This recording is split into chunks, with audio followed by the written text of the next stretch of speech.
ખેડા જિલ્લાના નડિયાદમાં આજે આસ્થા અને સંસ્કૃતિનો અનોખો સંગમ જોવા મળ્યો છે।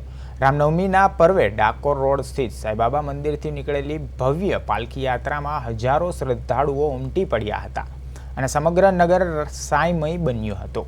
નડિયાદના ડાકોર રોડ પર આવેલા સાંઈબાબા મંદિરથી આજે સવારે 8 વાગ્યે વાજતે ગાજતે નગરયાત્રાનો પ્રારંભ થયો હતો। આ વર્ષે યાત્રામાં આદિવાસી લોકનૃત્યના કલાકારો આકર્ષણનું કેન્દ્ર બન્યા હતા, જેમના પરંપરાગત નૃત્યએ નગરજનોના દિલ જીતી લીધા હતા। શણગારેલી બગીઓ, ટ્રેક્ટરો અને બેન્ડ વાજાના સૂર સાથે નીકળેલી આ યાત્રામાં સાંઈ ભક્તો મોટી સંખ્યામાં જોડાયા હતા। નગરના મુખ્ય માર્ગો પર ભક્તોએ પાલખીનું ભવ્ય સ્વાગત કરી દર્શનનો લાહવો લીધો હતો। તો રામનવમીના પવિત્ર દિવસે યોજાયેલા આ શોભાયાત્રાને પગલે સમગ્ર નડિયાદ ભક્તિ અને ઉત્સવના માહોલમાં છવાઈ ગયું હતું।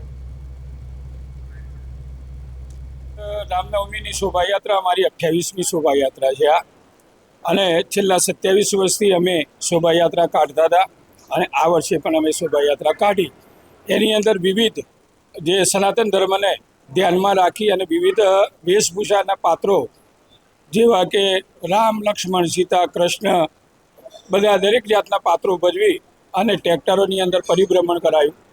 બાબાને નગરમાં પરિભ્રમણ કરાવ્યા બાદ અમે મંદિરના પ્રાંગણની અંદર પરત આવ્યા। અહીંયા આપણા નડિયાદના ધારાસભ્ય શ્રી પંકજભાઈ દેસાઈ સાહેબ તેમજ જિલ્લા ભાજપ પ્રમુખ નયનાબેન પટેલ અને વિશેષ અતિથિઓના આગમનથી અહીંયા ભાવવિભોર બનેલું જે પ્રજા અને ભક્તો છે એમને દર્શનનો લાભ લીધો, આરતીનો લાભ લીધો અને પ્રસાદનો પણ લાભ લીધો।